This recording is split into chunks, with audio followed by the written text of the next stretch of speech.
Paul McGuire Grimes, ABC Minneapolis, Toheeb, Cristo, Kola. It is so great talking to all three of you. I love this show so much, and season 3 is off to such a strong start already. So thank you for the time today. Oh, no, thank you for speaking with us. It's a pleasure. Yeah. Now, Toheeb, I want to start with you. I think that this is a show that can make you laugh, can make you cry, and it just touches my soul. I'm curious, can you still experience it like if you were, even though you're the one making it? Oh, 100%. I think especially we can, because we're the footballers. And so there's so much other stuff that happens that we don't get to be a part of when we're filming. So, we're usually rehearsing football stunts in the cold and the rain, miserable, while the rest of the guys are shooting. So when it comes time to watch it back, Nick is with the West Ham team doing his stuff. Everything in Rebecca's office is happening and we're not a part of it. So I can, get my popcorn out and just vibe and watch it. We can laugh at it now, but when we're in the cold, it's not very laughable. When you're literally on the field and it's drizzling all over you in the cold, that would make complete sense. Yeah. Steve, I loved your storyline last season as well. Like seeing Sam fall in love, it was so charming and adorable. So thanks for that too. Oh no. Now, Kola, one of the things I love about the show too is that it talks about men's mental health and anxiety, and it brings awareness. Do you have fans coming up to you saying that they've been impacted by those themes? All the time on social media, some of the fans compare it to like a home cooked meal, like spaghetti and meatballs or whatever. But all over Twitter, they're always saying that it's impacted their life, and it came to them at a time when the world was hurting, in the pandemic, and it was just like a warm hug. And for as an actor, you get into this just to make a little bit of difference, and I believe that this show has just done that. 100%. And I love that you just said believe, because it's such a theme of this show. My boss asked me the other day, what are you doing for self-care today to take care of yourself? And I said, I'm watching Ted Lasso.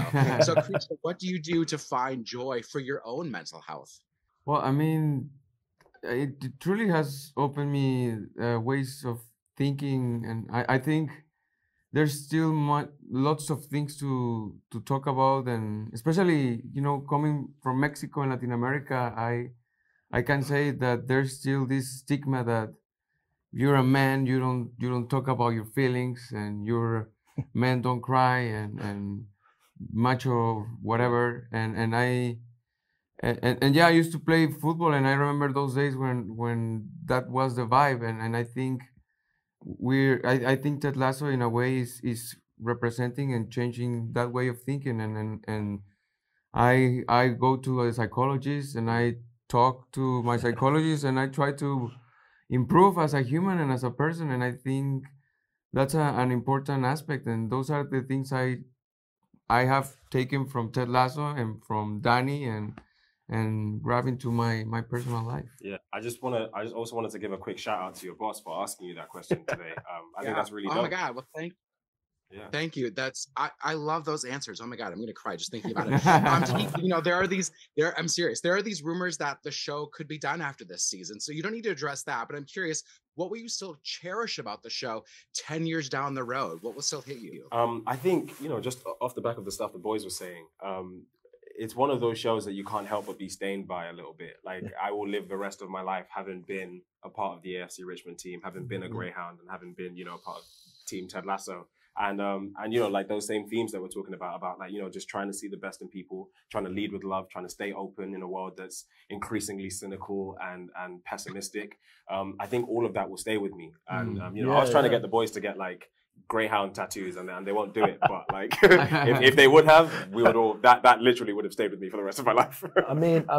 One thing about that to me is one thing that is I would take away from this show is family. Yeah. Because all of us have become like almost. Not even almost. I can't even say almost anymore.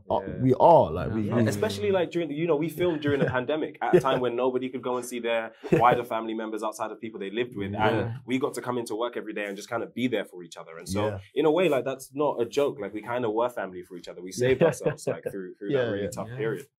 it shows. I mean, you feel that chemistry on the screen. I know, like, you can sometimes fake chemistry, but like, I believe that you all actually really love working together, which not all casts can always say that. The Lord of the Rings cast has matching tattoos, so I believe that you three should do it. And even if they don't want to, you and I can have matching tattoos, because I think that would be amazing. Oh my God. I got the wrap. I love talking about this conversation. I love this show. So thank you so much for doing it. Thank you so much for speaking. Really It's a appreciate pleasure. you.